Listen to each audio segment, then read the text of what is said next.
सूर्य सप्तमी की व्रत कथा। हिंदी पंचांग के अनुसार माघ मास के शुक्ल पक्ष की सप्तमी तिथि को अचला सप्तमी, रथ सप्तमी या सूर्य जयंती होती है।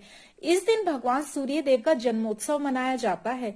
भगवान सूर्य देव की पूजा करने से, अचला सप्तमी का व्रत करने और कथा का पाठ करने से व्यक्ति को संतान, आरोग्य, धन और संपदा का फल प्राप्त होता है। आज हम आपको अचला सप्तमी की व्रत कथा, या जिसे रथ सप्तमी भी बोला जाता है, उसकी व्रत की कथा सुनाने जा रहे हैं। तो चलिए शुरू करते हैं।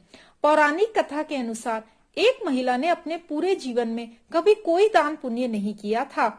वृद्धावस्था में उसे अपनी इस गलती का ज्ञान हुआ तो वह वशिष्ठ मुनि के पास गई। उसने मुनि को अपने मन की बात कह सुनाई। तब वशिष्ठ जी ने उसे रथ सप्तमी यानी अचला सप्तमी, जिसे सूर्य सप्तमी भी बोला जाता है, उसके व्रत के महत्व के बारे में बताया। साथ ही कहा कि उसे भी अचला सप्तमी का व्रत करना चाहिए। यह व्रत करने से पुण्य लाभ होता है। उन्होंने उस वृद्धा को व्रत की विधि भी बताई। माघ मास के शुक्ल पक्ष की सप्तमी तिथि आने पर उस महिला ने सूर्य सप्तमी, अचला सप्तमी का व्रत रखा और बताई गई विधि के अनुसार ही सूर्य देव की पूजा की। जब उसका निधन हुआ तो अचला सप्तमी, सूर्य सप्तमी व्रत के पुण्य के प्रभाव से उसे स्वर्ग लोक की प्राप्ति हुई। एक दूसरी कथा के अनुसार एक राजा के पास अपना कोई उत्तराधिकारी नहीं था। संतान न होने के कारण वह बहुत दुखी होता था। वह पूजा पाठ करता था और ऋषियों के बताए गए उपायों को भी करता था। वह हमेशा ईश्वर से संतान प्राप्ति का निवेदन करता था। उसकी मनोकामना पूरी हुई और उसे एक पुत्र प्राप्त हुआ।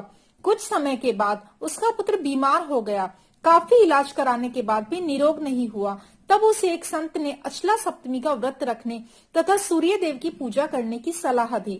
उस राजा ने माघ मास के शुक्ल पक्ष की सप्तमी तिथि को रथ सप्तमी का व्रत रखा और विधि अनुसार पूजा की। उसके व्रत के प्रभाव से उसके पुत्र का स्वास्थ्य ठीक हो गया।